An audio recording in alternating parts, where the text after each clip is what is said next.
Bonjour à tous, bienvenue. Je suis très heureuse de vous retrouver ce matin pour un webinaire inédit. J'en anime de temps en temps, comme certains d'entre vous le savent, je reconnais, certains fidèles. Mais voilà, celui-là, sur le sens au travail, c'est vrai que c'est la première fois que j'avais envie de vous en parler. Vous êtes plus de 1 700 inscrits ce matin, et pour tout dire, en fait, je suis pas vraiment surprise.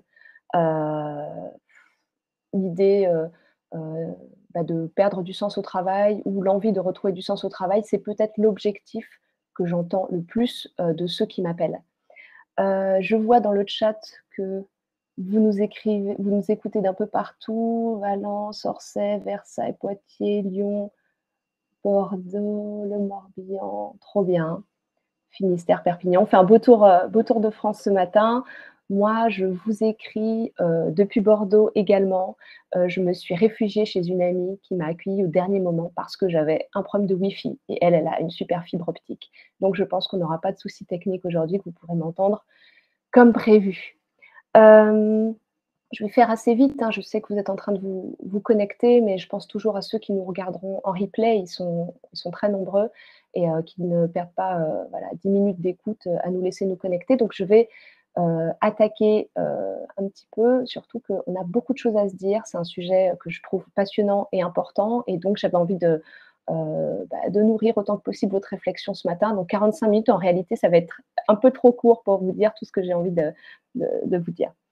Hem, je voudrais que ce matin, on parle de la quête de sens et le sens au travail, pas pour, j'allais dire, philosopher sur le sujet, hein, mais plutôt pour, découvrir ce qui peut se cacher derrière cette quête parce que, on entend dire beaucoup de choses à ce sujet-là et puis surtout partager des façons assez concrètes de réagir face au sentiment, de non-sens qui peut nous habiter certains matins. Voilà, j'ai envie que ce webinaire vous aide de manière assez concrète à peut-être trouver une façon de répondre à ce sentiment, de vide. Je me présente en quelques mots pour ceux qui ne me connaissent pas. Donc je m'appelle Charlotte Pastureau, j'accompagne des personnes en transition professionnelle depuis 2015. J'ai créé la Banana Méthode, qui est une méthode qui mêle du coaching individuel et des sessions collectives, du travail en petits groupes. On se rencontre même dans la vraie vie, hein, ça existe encore dans des soirées, de travail et tout ça dure, 4 mois, un parcours, intense, j'allais dire pendant lequel, beaucoup de choses se passent et ça permet en général à ceux que j'accompagne, de construire la suite, le prochain chapitre professionnel. Hem, je parlerai de la Banana Méthode, ouais, comme d'un bilan de compétences un peu génétiquement modifié, si on peut dire, et que vous pouvez financer avec votre, compte personnel de formation. Enfin, vous ne vous êtes pas connectés ce matin pour connaître, ma vie et mon œuvre. Pour les plus curieux, j'ai un profil LinkedIn. Le format de webinaire, il me permet, de parler d'un sujet important et bah, que vous soyez très nombreux connectés ce matin, mais il ne me permet pas d'avoir le niveau d'interaction que j'apprécie le plus. Du coup, n'hésitez pas, à poser toutes vos questions et à réagir, dans le chat. Vous avez l'onglet, dans votre fenêtre. Camille, notre super modératrice, vous répondra, fera aussi un peu de tri dans les questions pour que je puisse y répondre dans les 10 dernières minutes du webinaire. Merci Camille, pour ta modération ce matin, ça va vraiment nous faciliter, les choses. Allez, on attaque. Le mot sens, on pourrait dire beaucoup de choses à ce sujet et comme je vous disais, le but ce matin, c'est pas de disserter. Mais ce que je remarque, c'est que le sens au travail, fait partie de ces expériences qu'on ressent plus fort justement quand elles nous manquent. C'est souvent par l'absence de sens ou le manque de sens, qu'on remarque à quel point c'est important. Et c'est peut-être ce qui vous a motivé à vous connecter ce matin. L'absence, le manque de sens laisse, un sentiment de vide, l'impression parfois de ne pas être très utile, de ne pas savoir, où on va ou pourquoi on fait ce qu'on fait. Et puis les signes les plus visibles de cette perte de sens, c'est justement, la morosité, la démotivation, voire dans certains cas, le désengagement. Hem, on me demande de parler plus fort. Est-ce que vous m'entendez mieux là? OK. Hem, Mais en fait, derrière ce sentiment, perte de sens, de recherche de sens, se cachent des réalités différentes et c'est ce que je veux vous dire ce matin. Parce que, quand on veut trouver une solution pour retrouver plus de sens au travail, il faut comprendre aussi d'où vient ce sentiment de l'avoir perdu. Moi, je crois que, il y a, 3 grands leviers, derrière ce sentiment de sens au travail. Le premier, ça va être le besoin de connaître la direction dans laquelle on va. Le deuxième, ça va être de trouver ce que j'appelle son pourquoi et le troisième, ça va être d'être en cohérence. OK? 3 leviers de nature très différente et surtout, qui permettent d'identifier, qu'est-ce qui est en cause dans votre sentiment un peu d'inconfort aujourd'hui et d'y répondre de manière plus juste. Parce que parfois, la réponse n'est pas de tout envoyer balader pour retrouver, du sens, dans le travail qu'on fait. Alors, pour commencer, on va parler du premier levier, qui est un peu le plus évident. Je suis allée du plus évident, peut-être au plus complexe, sachant que le troisième levier est celui, dont on parle le moins et qui me semble, le plus important. Je ne dis pas ça pour que vous restiez jusqu'au bout, mais c'est vrai, je vous invite vraiment à rester jusqu'au bout. Connaître sa direction, une des définitions du mot sens, c'est évidemment, la direction, le sens, dans lequel je me dirige. Hem La perte de sens, elle peut apparaître justement à un moment où on manque de perspective. On ne sait pas exactement où on va. Mais ça peut être un manque de perspective professionnelle, je ne sais pas exactement comment évolue mon poste, comme, de perspectives plus personnelles.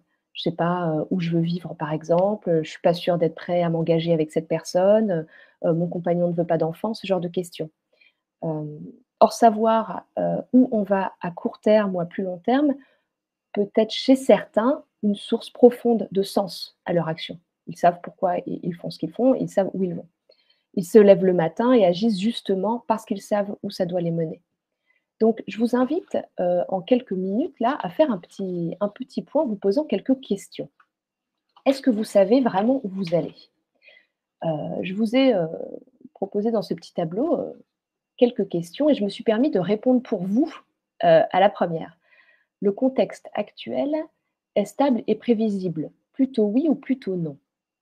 J'ai répondu plutôt non, vous vous en doutez, parce que, je constate que cette question de quête de sens, elle s'exprime, plus fortement aujourd'hui, dans un contexte où, eh bien, vraiment bouché. Pendant la crise, sanitaire, il arrivait que, on n'ait pas de visibilité sur la façon dont on allait vivre à 24 heures près, OK? Les bouleversements climatiques, nous font craindre pour nos modes de vie à très court terme. Le On observe, en Europe le retour d'une guerre, d'un mode de guerre qu'on pensait, complètement disparu. Et puis là, plus récemment, voilà, une inflation galopante ne nous permet pas de savoir, comment on va vivre effectivement dans quelques semaines, dans quelques mois, l'année prochaine. Donc ces éléments de contexte bouchent l'horizon à un moment justement où, on pourrait enfin, pour des gens qui, ont besoin, de savoir où ils vont. Et donc là, c'est pas un horizon qu'on a face à nous, c'est plutôt un mur. Et donc je me dis qu'aujourd'hui, on doit tous évoluer avec ça. Maintenant, l'élément contextuel, n'est pas le seul qui joue. Il y a des éléments plus personnels, relatifs à votre situation, personnelle et relatifs à votre situation professionnelle. C'est pour ça que je vous invite à vous poser cette question. Est-ce que vous savez aujourd'hui formuler la vision de votre organisation? Où va-t-elle? Qu'est-ce qu'elle cherche à obtenir? Quelle est sa stratégie? C'est plutôt oui, c'est plutôt non. Est-ce qu'aujourd'hui, vous visualisez correctement votre évolution professionnelle à 3 ans, par exemple? La prochaine étape, heu, comment vous allez progresser, dans les années à venir? Plutôt oui, plutôt non. Et puis à titre plus personnel, est-ce que vous savez où vous allez? Je disais, là où vous voulez vivre, la personne avec laquelle vous voulez vous engager, des projets, toutes ces dimensions sont à prendre en compte parce que, dans ce moment où on a l'impression de plus avoir de sens à ce qu'on fait, il peut se jouer, en réalité un élément plus personnel, voilà, de perte de direction, de perte de sens. Si il n'y a aujourd'hui que l'élément contextuel où vous répondez plutôt non, clairement ce n'est pas sur ce levier de la direction, que vous avez, à creuser. Si en revanche, vous avez coché plusieurs fois, plutôt «oui», ça peut être un vrai sujet, cette question de perspective, de direction. OK? Et on va voir tout à l'heure, quelles sont les réponses à apporter quand, la perte de sens s'explique par d'une certaine façon, un manque de direction et de perspective. Ça, c'était pour le levier le plus évident. Je manque de sens parce que je manque de direction. Un autre levier naturellement, c'est celui de trouver son pourquoi. La quête de sens, elle se traduit souvent par la recherche, d'une bonne raison d'agir, d'une raison de se lever le matin, l'envie aussi de trouver une cause, pour laquelle on œuvre chaque jour, l'envie de sentir son impact. Ce que j'appelle trouver son pourquoi. Hem, on peut schématiser, la recherche de son pourquoi avec une échelle. En bas de l'échelle, eh bien, c'est le non-sens. Le non-sens, c'est cette expérience, de vie, de ne pas savoir répondre à pourquoi je fais ce que je fais, je vais tous les jours au travail, j'y passe des heures au carré, mais honnêtement, je ne sais pas à quoi je contribue. OK? Ça, c'est au bas de l'échelle. Le premier niveau, la première marche que vous pouvez franchir, c'est déjà de savoir à quoi vous contribuez. Savoir à quoi on contribue, c'est un élément fondamental, en fait. C'est, la parabole que vous connaissez peut-être, ces 2 personnes qu'on interroge sur un chantier. Ils sont en train de planter des clous. Le premier répond, quand on lui demande ce qu'il fait: «Bah, je plante des clous», alors que le deuxième répond, «Je bâtis une cathédrale». On est loin du type d'activité, c'est pas ça le sujet, c'est pas qu'est-ce que je fais tous les jours, mais c'est déjà je sais à quoi je contribue. Et alors je veux pas, faire une digression, sur, l'histoire, des formes de travail, mais clairement, l'organisation scientifique du travail, avec le découpage, des tâches sur une chaîne de production, a contribué à l'aliénation des travailleurs qui ont perdu le sens de ce qu'ils faisaient puisqu'ils ne savaient plus à quoi ils contribuaient. Voilà, chacun à son poste sans savoir un petit peu, à quoi il contribuait au final. Donc ça peut être un premier élément, une première marche à franchir, déjà savoir à quoi je contribue. Pour certains, naturellement, ça ne sera pas suffisant. Et dans ce cas, il faudra franchir la deuxième marche, celle où on peut dire: «Je crois». Alors si vous en êtes là, ça signifie que vous êtes, heu, particulièrement sensible aux valeurs, de votre organisation, à sa finalité. Là, vous aurez besoin de partager les mêmes convictions. OK? Donc c'est vraiment: je fais quelque chose, je sais à quoi je contribue, il se trouve que je crois en plus, à ce que je fais. Là encore, pour certains, ce ne sera pas suffisant. Ils savent à quoi ils contribuent, ils croient, au bien-fondé de leur entreprise s'ils sont salariés, mais ils sont quand même démotivés parce que leur poste précisément, eh bien, ne leur permet pas de ressentir l'impact de leur action. C'est très fréquent, dans les fonctions support, un peu éloignées du terrain. Et c'est assez impressionnant à entendre. Moi, j'ai eu beaucoup de coachés qui venaient de l'économie sociale et solidaire. Bon, c'est un environnement, en soi, en tout cas par définition, qui a beaucoup de sens. On sait qu'on a une contribution plutôt positive et pourtant, c'était des gens qui pouvaient, ressentir cette perte de sens, cette démotivation dont je parlais tout à l'heure, ce désengagement. Et en creusant, en fait, on se rendait compte que le problème n'était pas, de savoir à quoi ils contribuaient. Ils connaissaient bien le sens de leur organisation. Ils croyaient au bien-fondé de l'action de cette organisation. En revanche, à titre plus individuel, ils ne sentaient pas leur impact. Leur impact n'était pas assez immédiat sur les choses et donc, malgré tout ce qu'on pouvait penser de leur situation, c'est des gens qui n'avaient pas, la possibilité de ressentir, du sens dans leur travail.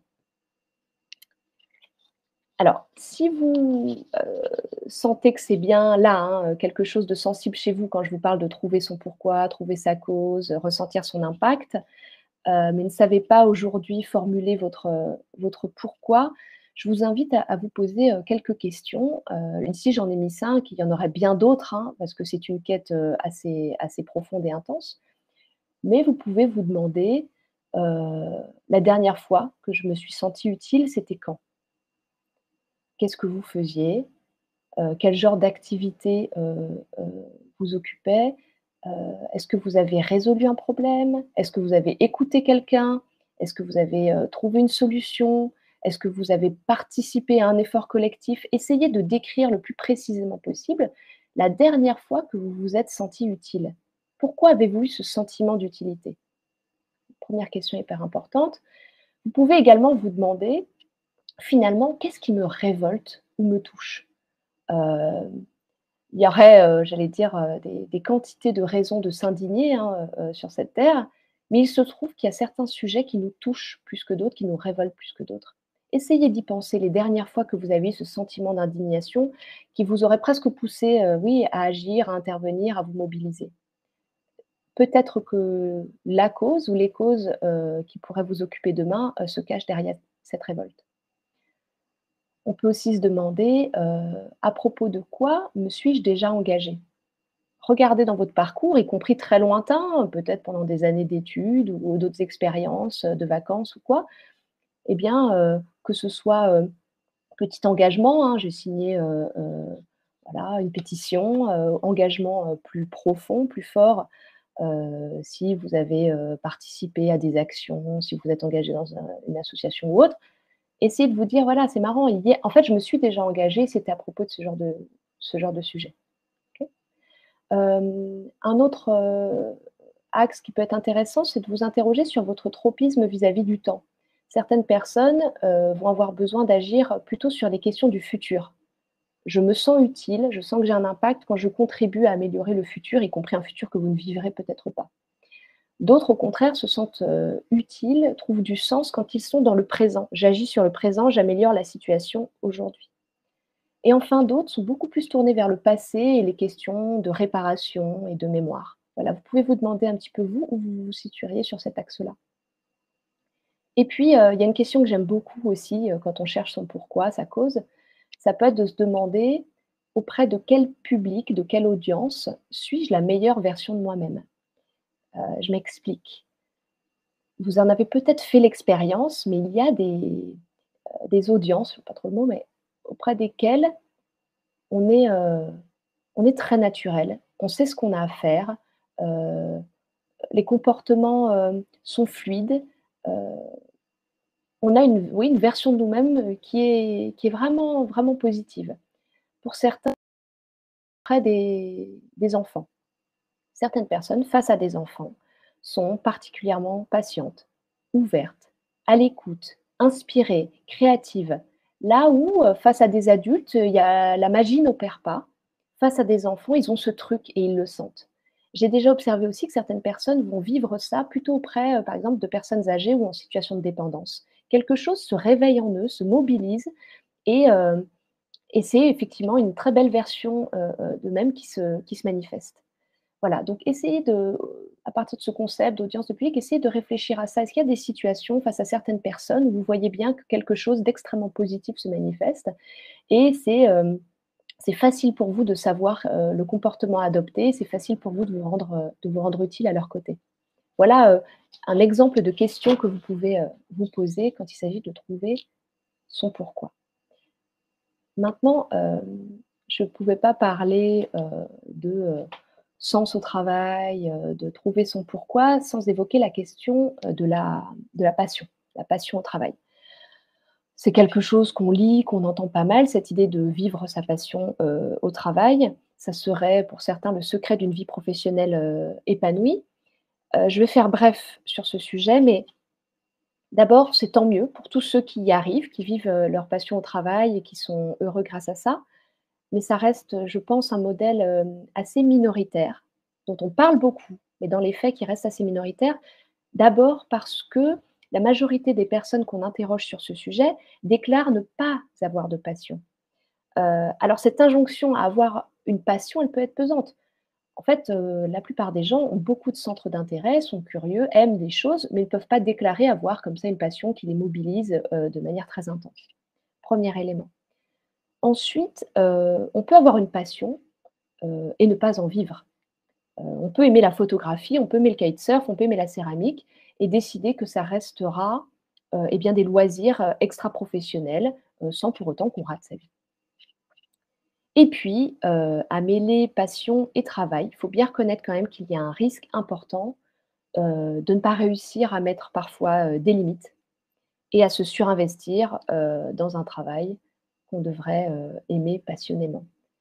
Donc vous l'avez compris sur cette question passion-travail, je pense que c'est un modèle qui reste minoritaire, qui correspond très bien à certaines personnes, mais pour lesquelles il y a un vrai risque avec, à la fois, cette injonction à avoir une passion qui peut être pesante pour certains, cette injonction à vivre sa passion au travail alors que, ce n'est pas toujours, une très, très bonne idée ou le risque de se surinvestir quand on fait ce choix-là. 3e levier, le plus négligé, clairement, le moins abordé quand on parle de quête de sens au travail et selon moi, le plus important. Heu, on parle beaucoup du pourquoi, trouver son pourquoi, mais le sentiment de sens au travail, il vient plus souvent de la cohérence d'une combinaison de caractéristiques de notre travail avec des aspects de notre personnalité. En fait, on n'est pas là dans un effet: «Waouh, j'ai trouvé ma cause, je suis complètement, aligné avec elle». On cherche plutôt là à construire un Rubik's cube. C'est l'image que j'ai choisie. Justement, le premier cube, et bien, c'est ce que j'appelle le type d'activité. Je pense que vous connaissez tous, ce type d'activité, heu, qu'à la fois vous aimez faire, franchement, ça vous procure une forme de plaisir de le faire et pour laquelle vous vous sentez bien que vous êtes doué. Vous avez un truc, vous le faites plus facilement que d'autres, avec plus d'aisance et exercer une activité qu'on aime faire et pour laquelle on est doué, beh, ça favorise le sentiment d'être à sa place. Donc moi, c'est vraiment la question que j'ai envie de vous poser ce matin. Quel est ce type d'activité ou ces types d'activités où vous sentez bien que vous avez un truc? Vous aimez ça et vous êtes plutôt doué pour ça? Est-ce que ça va être d'analyser, de créer des choses de vos mains, de fédérer des gens, de concevoir, de conceptualiser? Est-ce que ça va être de gérer les choses, de les organiser? Est-ce que ça va être de contrôler des informations? Est-ce que ça va être de vulgariser des savoirs, d'écrire, de parler ou de mettre en scène? Est-ce que vous êtes plutôt doué et vous aimez prendre soin des autres? Est-ce que vous êtes doué pour vendre, exécuter des tâches, encourager, animer, structurer les choses, faciliter? J'aurais pu continuer encore, longtemps cette liste, mais vraiment je vous invite à identifier qui décrivent cette activité ou ces activités pour lesquelles vous avez vraiment une carte à jouer. Le deuxième cube de notre Rubik's cube, c'est un cube, multidimensionnel, c'est ce que j'ai appelé les conditions d'exercice. Les conditions d'exercice de ce qu'on fait, ont un impact énorme sur l'expérience qu'on se fait du travail, pour le meilleur comme pour le pire. Dans ces conditions d'exercice, il y a évidemment, heu, la qualité des relations. Vous pouvez faire un travail extraordinaire sur un sujet qui vous passionne, avec le sentiment de contribuer à quelque chose, qui a beaucoup de sens à vos yeux et pour autant, vivre un quotidien douloureux. Et en fait, ça peut tenir aux conditions d'exercice de votre activité. Parce que, par exemple, les relations, eh bien, ne sont pas satisfaisantes. Mauvaise ambiance, peu de convivialité, peu de sentiment d'appartenance alors même que vous en avez vraiment besoin. Ça peut être aussi, hein, lié au degré d'autonomie dont vous jouissez à votre poste. Vous auriez eu besoin, par exemple, de beaucoup d'autonomie et vous êtes à un poste où malheureusement on vous flique trop ou à l'inverse, vous avez besoin qu'on vous encadre de manière resserrée et on vous laisse un petit peu faire votre vie, sans contrôle et c'est vertigineux pour vous. Ça peut être aussi, lié à la rémunération. Vous aimez votre travail, vous aimez l'organisation, vous aimez, ce à quoi vous contribuez, mais vous êtes trop mal payé pour ce que vous faites et pour ça vous oui, ça nuit à votre satisfaction au travail et vous perdez le sens de ce que vous faites avec le temps. Ça peut être aussi une question d'organisation du travail. Tout sur le papier, est chouette, mais en réalité, la façon dont le travail est réparti entre les membres, la façon dont les process sont conçus, bien, vous amène à perdre progressivement ce sentiment de sens et vous démotive. Ça peut être aussi une question de localisation, voilà, parce que, c'est trop loin de chez vous et donc mine de rien, ces transports, ces heures de transport et bien, vous minent. ou au contraire, vous êtes en télétravail, à 100 et le fait d'être enfermé dans cette pièce alors que vous avez besoin de voir du monde pose problème. Hem, Ça peut être aussi lié à la taille d'équipe. Le même job, sur les mêmes sujets, mais avec une équipe plus petite, vous procurerait beaucoup plus de satisfaction que dans cette équipe qui vous semble, immense et parfois, anonyme, ou l'inverse. Et puis aussi la question des moyens disponibles. Là, je pense que si, ce matin nous avons des personnes, qui sont dans le milieu de la santé, ils se retrouveront dans cet argument. Ce sont souvent, j'en accompagne certains, des gens qui, croient beaucoup à ce qu'ils font, savent exactement à quoi ils contribuent, bref, n'ont pas de problème de pourquoi, n'ont pas de problème non plus de direction, mais clairement manquent de moyens pour faire correctement leur métier et avec le temps, ils perdent, le sens qu'ils avaient au départ à faire ce qu'ils faisaient. Donc les conditions d'exercice, cube multidimensionnel hyper important qui peut nous procurer beaucoup de satisfaction comme, progressivement, éroder notre sentiment de sens au travail. 3e cube, pour certains, c'est un bonus, pour d'autres, c'est une nécessité. Aimer, heu heu, aimer ce qu'on fait, avoir une forme d'appétence pour le sujet qu'on traite, qui nous occupe. Hem, Là, j'ai envie de vous poser la question, sentez-vous que vous avez besoin d'avoir une appétence pour le sujet qui vous occupe au travail? Hem, Ça vaut le coup, de se poser cette question parce que je pense à une personne que j'ai accompagnée qui, en fait, avait sous-estimé cet aspect-là, dans ses choix professionnels et avait rejoint une entreprise du secteur automobile, sans aucun intérêt pour l'automobile. Mais en se disant: «Le job est chouette, je suis bien payé, les conditions sont bonnes, il y a des vraies perspectives d'évolution». Bref, beaucoup de cases étaient cochées et puis le sujet, bah, je suis curieux, j'apprendrai à l'aimer et en réalité, ça a été un vrai problème parce que cette personne, c'est pas le cas de tout le monde, mais avait vraiment besoin, d'avoir une curiosité naturelle, une appétence pour le sujet qui l'occupait tous les jours et donc a dû, revoir, ses plans, professionnels pour se diriger vers un secteur d'activité qui l'intéressait davantage. Dernier cube dont je voulais parler, ce matin, il se peut qu'on coche toutes les cases, hein, on a un type d'activité qui nous convient bien, les conditions d'exercice, de cette activité sont vraiment satisfaisantes. On a même, forme d'appétence pour le sujet et pourtant, heu, on peut avoir l'impression, de ne pas être à la hauteur, l'impression d'être submergé même par la tâche, par ce qui est attendu ou au contraire l'impression, d'être, en train de s'endormir doucement, de ne pas être stimulé, de ne plus rien apprendre. Quand vous ressentez ce genre de choses-là, il se peut que, le problème soit, la perte du sentiment de maîtrise.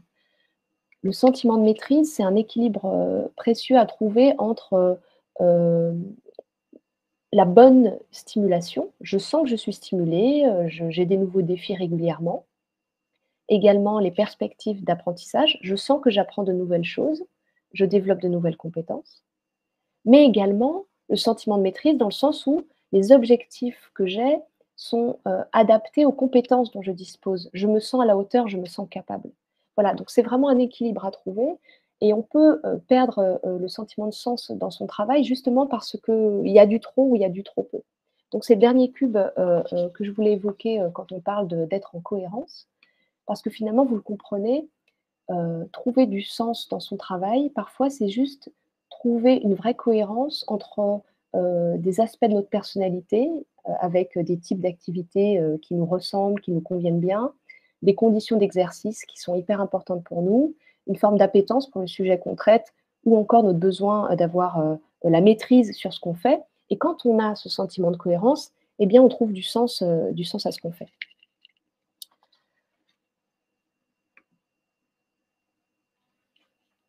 J'ai fait le point sur, ces 3 grandes familles, ces 3 grands leviers qui, selon moi, se cachent derrière, le sentiment de perte de sens au travail.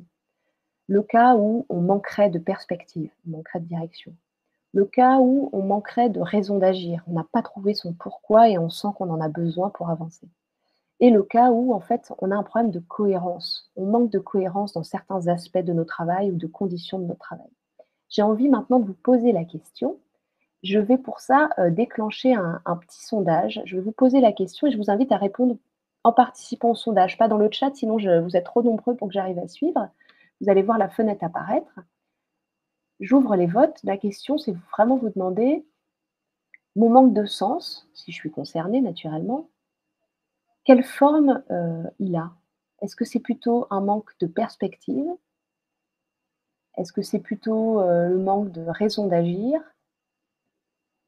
Est-ce que c'est plutôt le manque de cohérence? Je vous laisse encore quelques secondes pour répondre. Après en avoir parlé là un petit peu depuis quelques minutes, selon vous.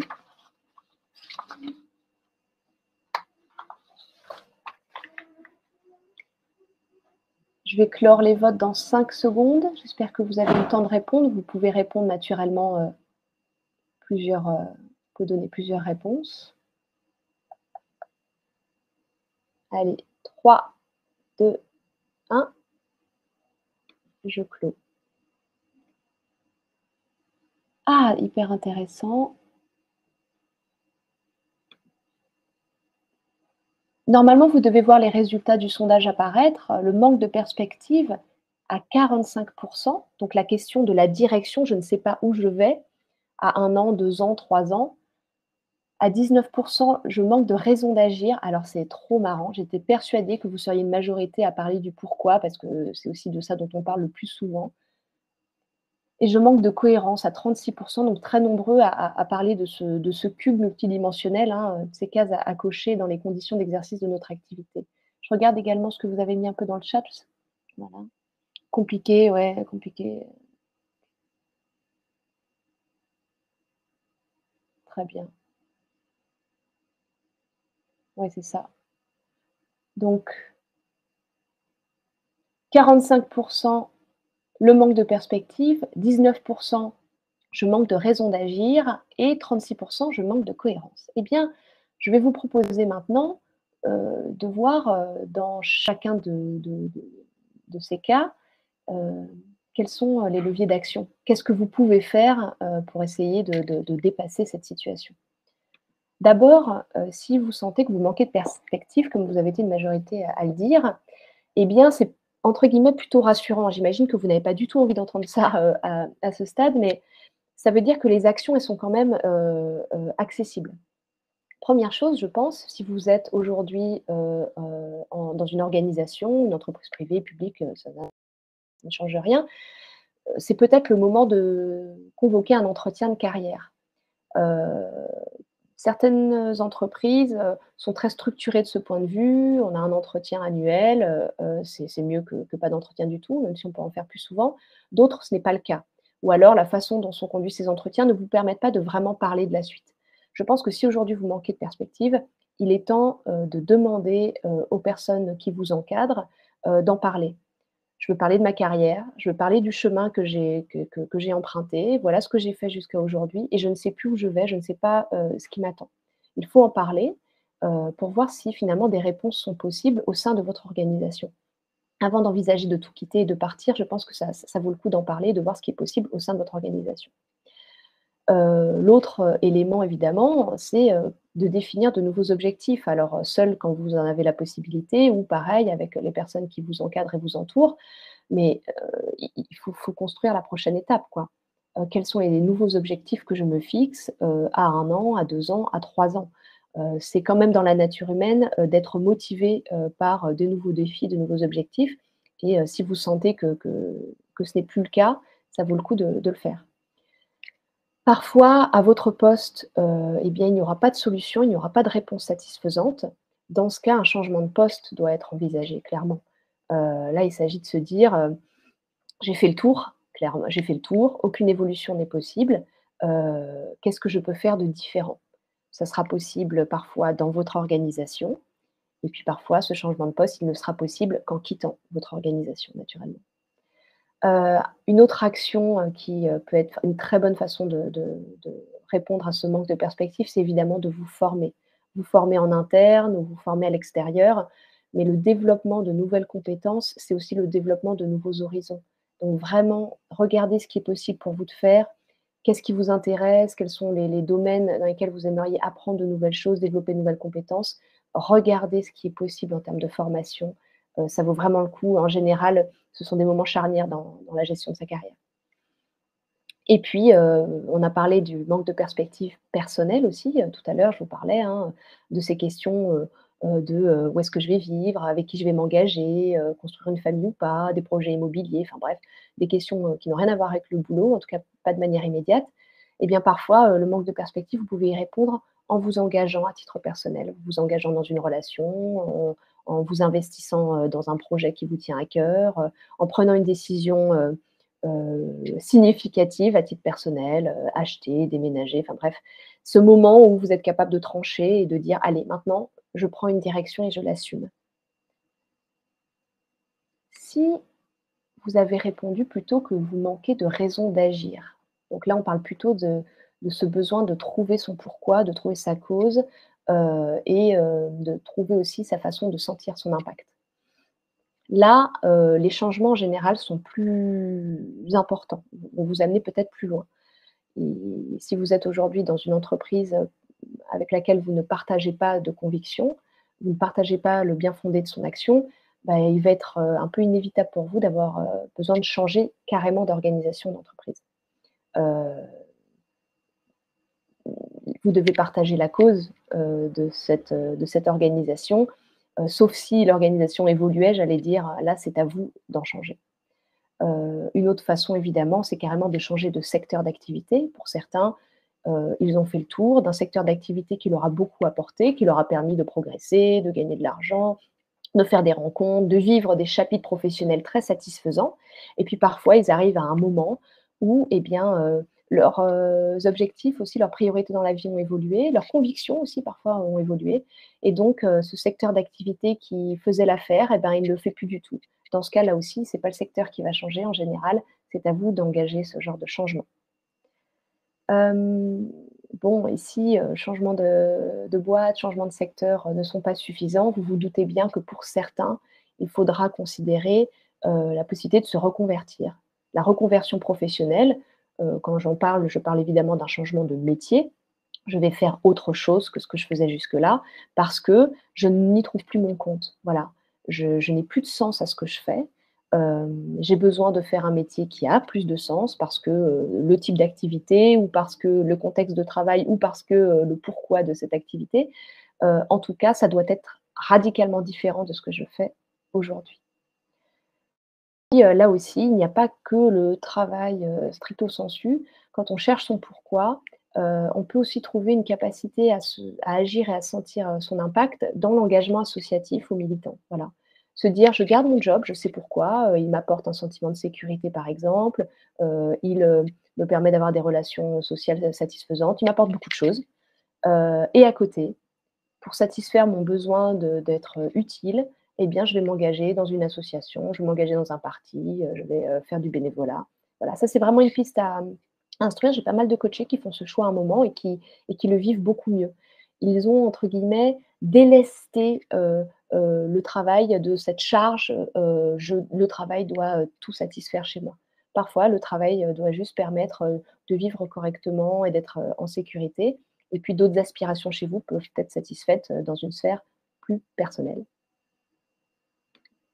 Et enfin, quand vous répondez, «Finalement, je crois que je manque de sens parce que je manque de cohérence», là, on a tous les cas de figure. On a vu ensemble, hein, les différentes dimensions, de notre Rubik's cube.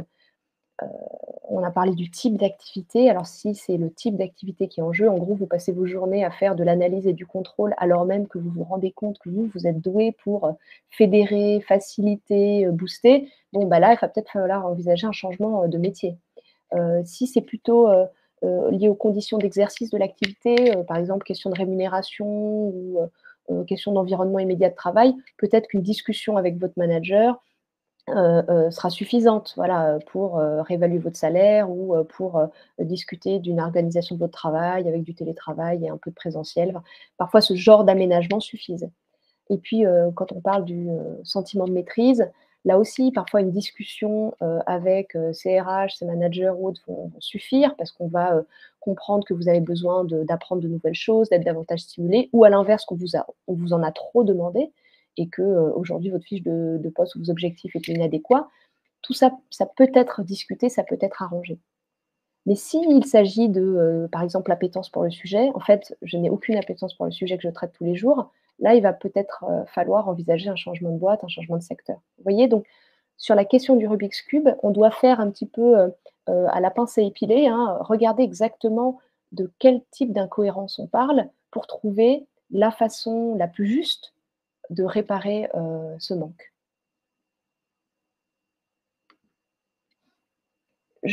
Avant de répondre à vos questions, je voulais juste vous dire, hein, au-delà de ce webinaire où je dois dire beaucoup de choses en très peu de temps, je vous invite pour aller plus loin à découvrir des ressources, gratuites en ligne.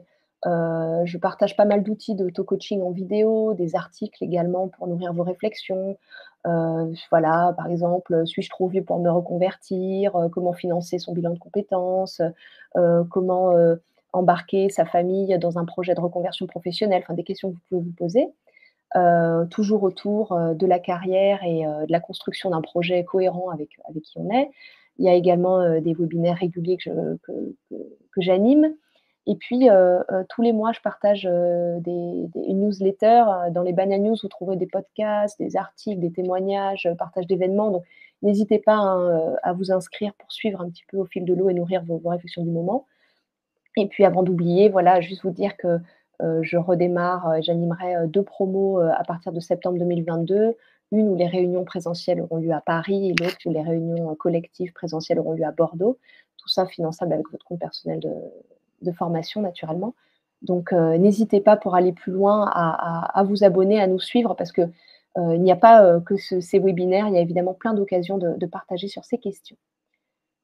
Maintenant, je vais répondre à vos questions. Merci Camille pour ta sélection.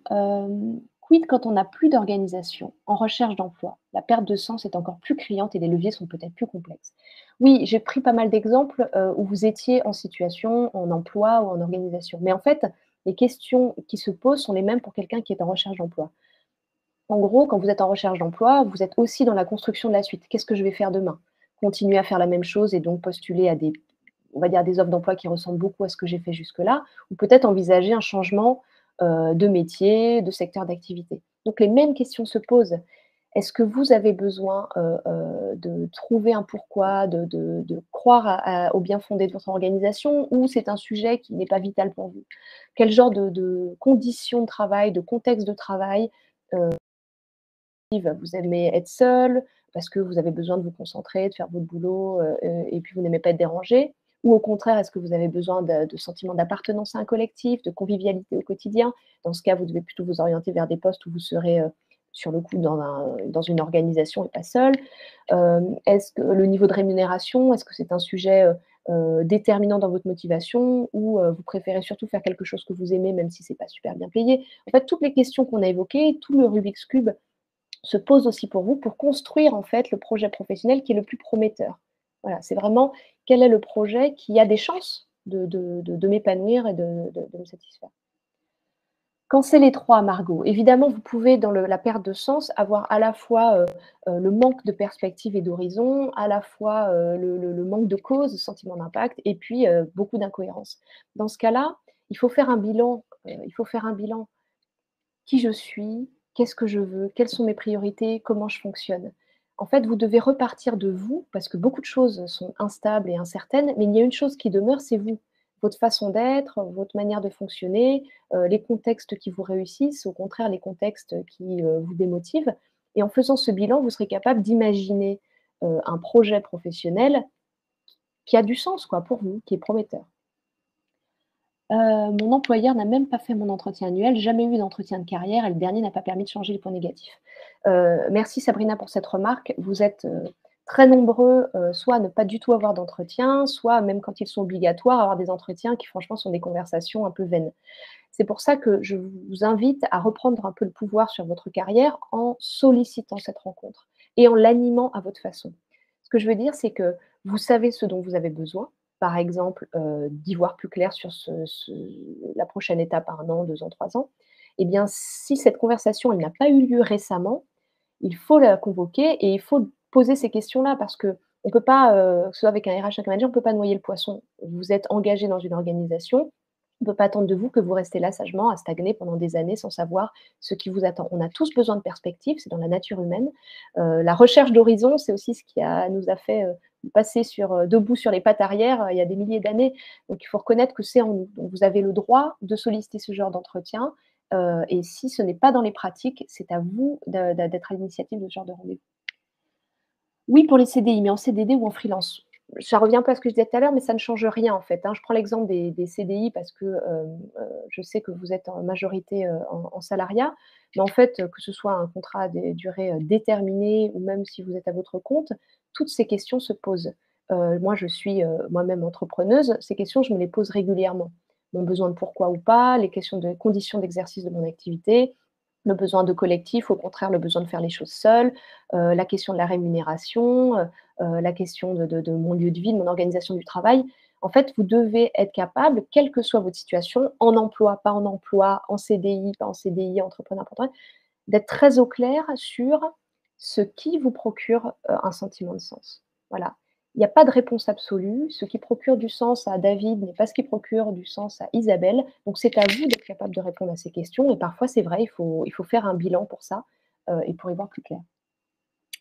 Y a-t-il un âge limite pour la reconversion professionnelle? Stéphane, évidemment non. Alors j'ai pas envie de répondre trop rapidement sur cette question-là, mais je vous invite à aller sur le blog de Banana Méthode, sur notre site. J'ai écrit très récemment un article justement sur ce sujet parce que c'est une question qui revient beaucoup avec la croyance, qu'il y aurait un peu, un âge limite, pour envisager des changements, significatifs en termes de boulot.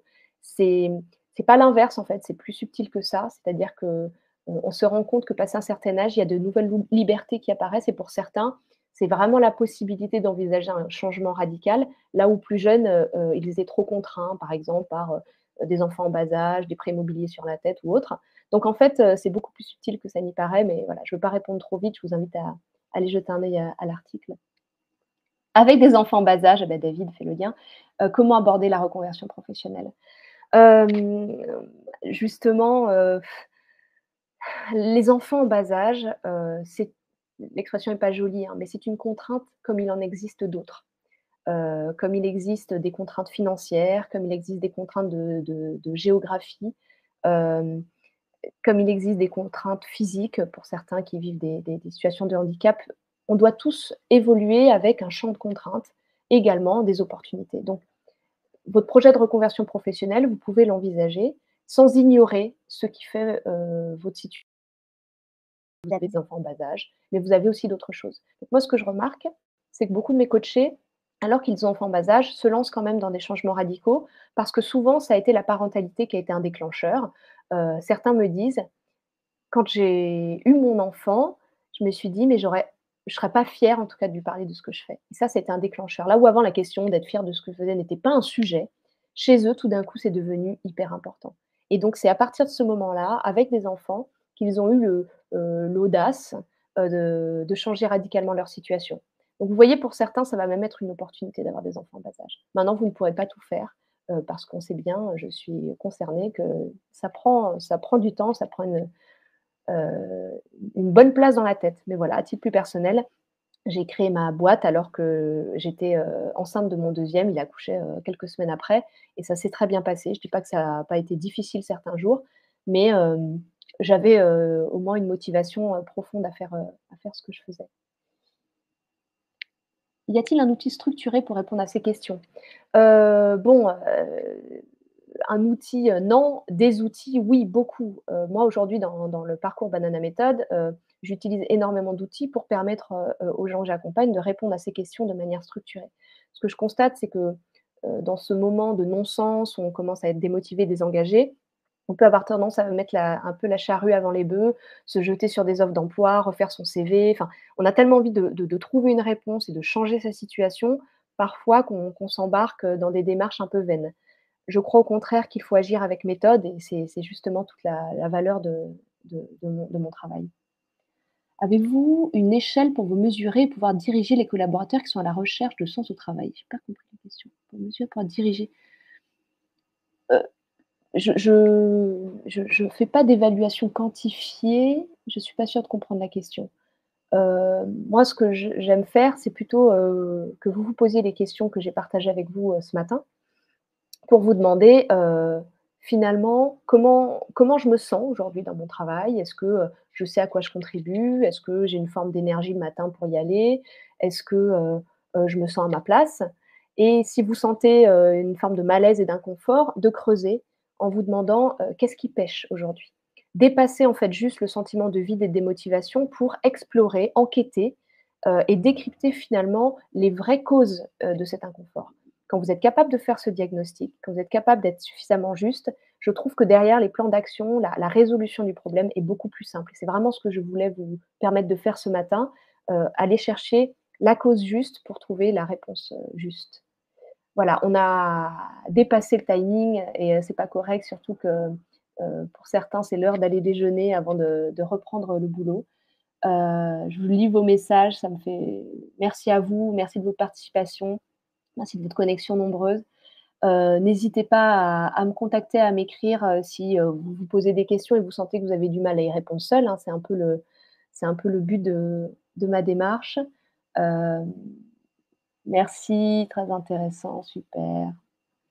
Merci, je vous tiendrai au courant des prochains webinaires. Le prochain devrait avoir lieu en septembre, hein, je ne vais pas en faire, avant les vacances d'été. J'essaye toujours de vous proposer des webinaires, différents sur des thèmes, je sais qui vous touchent et vous concernent et pour que vous ayez de quoi nourrir un peu vos réflexions, du moment. Merci Camille d'avoir partagé, de nombreux liens utiles, pour tous ceux, qui sentent bien qu'ils sont dans un moment un petit peu charnière, dans leur carrière.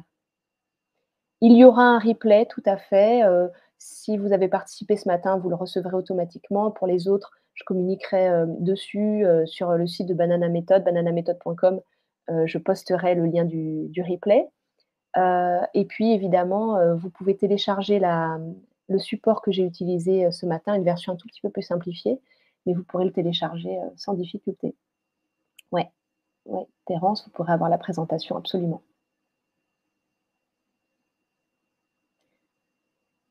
Merci à vous, excellente journée, à très bientôt, j'espère. Merci encore Camille, 1000 fois et bon appétit à ceux qui partent déjeuner.